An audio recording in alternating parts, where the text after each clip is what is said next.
সুপ্রিয় শিক্ষার্থী, আসসালামু আলাইকুম। অনলাইন ক্লাসে সবাইকে সুস্বাগতম। আশা করি যে যেখানে আছো আল্লাহর অশেষ রহমতে ভালো আছো। আজকে আমি উচ্চতর গণিতের অনুশীলনী 1.2 এর আরো একটি সৃজনশীল সমস্যার সমাধান করব। প্রথমে আমরা জেনে নেই সৃজনশীল সমস্যাটা কি। F such that x to 2x plus 3 by 2x minus 1 comma x belongs to R. ক ফাংশনটির ডোমেইন নির্ণয় করো। খ ফাংশনটির বিপরীত ফাংশন নির্ণয় করো। গ f such that R to R এবং f of x is equal to x square হলে f ইনভার্স অফ বদ্ধব্যবধি -1 to 1 এর মান কত?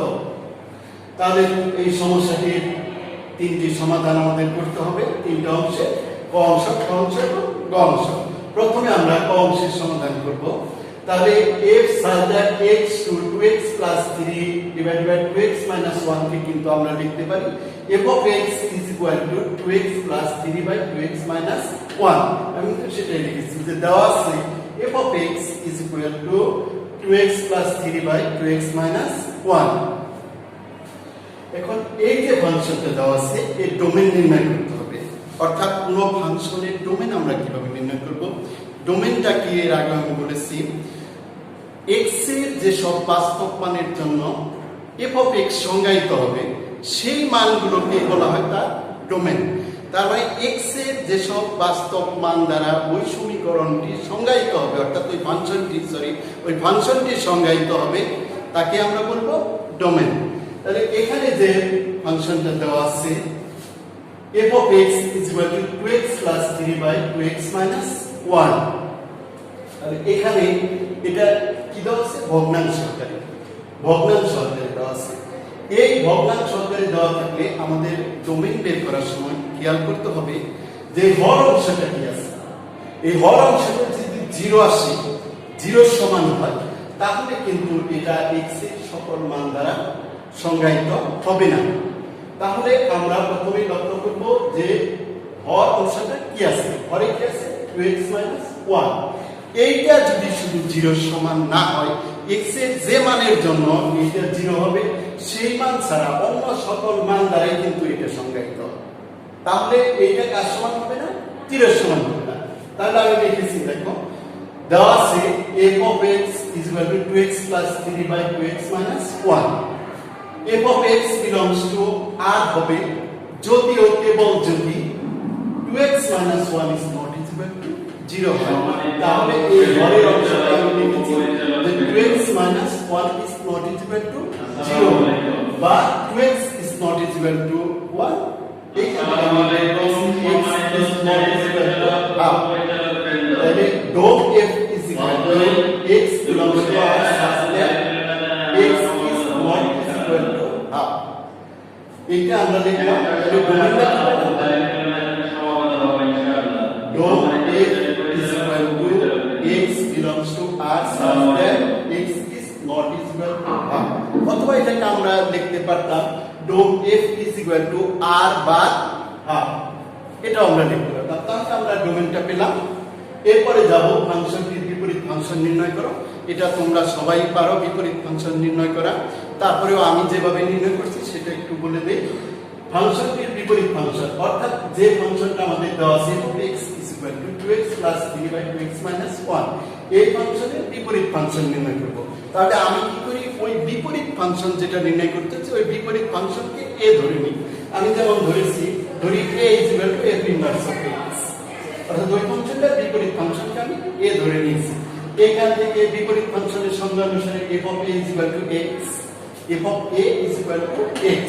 এরপরে আমি f of x যেটা দেওয়া আছে 2x plus 3 by 2x minus 1, এখানে x এর পরিবর্তে a বসিয়েছি। a বসাইলে আমাদের কি আসছে? 2a plus 3 by 2a minus 1 is equal to x। এখানে ক্যালকুলেশন করে আমি এর মান বের করেছি। a is equal to আসছে x plus 3 divided by 2 into x minus 1। a আমি যেটা ধরেছিলাম এরপরে এর মানটা বসিয়েছি। a is equal to কত ধরেছিলাম? f inverse of x। এর পরিবর্তে বসিয়েছি f inverse of x। কি আসছে? f inverse of x is equal to x plus 3 divided by 2 into x minus 1। তাহলে এটাই হচ্ছে এই ফাংশনের প্রদত্ত ফাংশনের বিপরীত ফাংশন। এরপরে আমাদের বের করতে হবে গড়।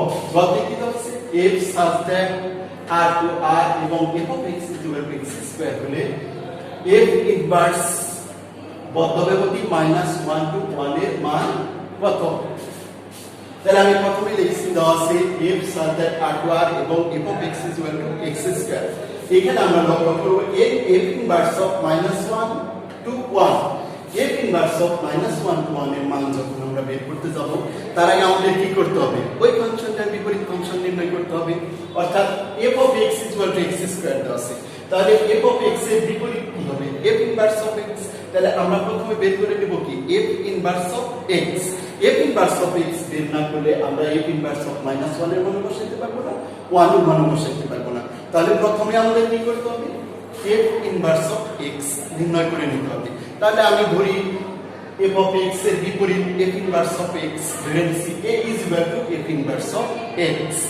তাহলে বিপরীত ফাংশনের সংজ্ঞা অনুসারে f of a is equal to x।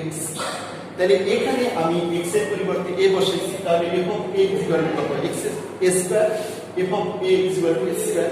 এখান থেকে আমি এর মান বের করেছি a is equal to plus minus root over x। a আমি ধরেছিলাম f ইনভার্স অফ x, এর পরিবর্তে কি বসাইছি f ইনভার্স অফ x কি আসবে সমান plus minus root over x। এখন আমাদের বের করতে হবে f ইনভার্স অফ -1 to 1 এর মান। তাহলে আমরা এই যে f ইনভার্স অফ x এর ফাংশনটা পেয়েছি, f inverse of x is equal to plus minus root over x। তাহলে এইখান থেকে আমরা যে ব্যবধিটা পাবো সেই ব্যবধির মানটাই হবে f ইনভার্স অফ -1 to 1 এর মান। তাহলে এখানে আমরা প্রথমে কি বসাবো? f ইনভার্স অফ -1, এরপরে বসাবো f ইনভার্স অফ 1। তাহলে আমরা f ইনভার্স অফ -1 এর মানটা বের করব এবং f ইনভার্স অফ 1 এর মান বের করব। আমি লিখেছি f ইনভার্স অফ -1 to 1 এর মান হবে প্রদত্ত ব্যবধিতে f ইনভার্স অফ x এর মানের ব্যবধি। অর্থাৎ f ইনভার্স x এর মানের যে ব্যবধিটা আমরা পাবো সেই ব্যবধিটাই হবে, সেই ব্যবধির মানটাই হবে f ইনভার্স অফ -1 to 1 এর মান।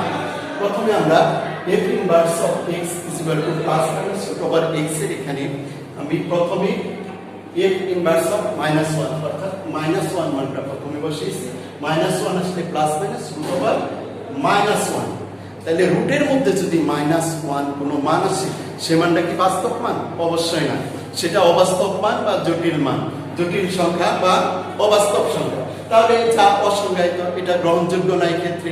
এরপরে আমি বসেছি f inverse of 1, f inverse of 1 বসাইলে আসছে প্লাস মাইনাস 1। তাহলে আমরা পেয়েছি প্লাস মাইনাস 1। তাহলে প্লাস মাইনাস 1 এর ব্যবধিটা কি হবে? -1 to 1 সঙ্গত কারণে প্লাস মাইনাস 1 এর ব্যবধিটা কি হবে? -1 to 1। তাহলে f ইনভার্স অফ -1 to 1 এর মানটা কি আসছে?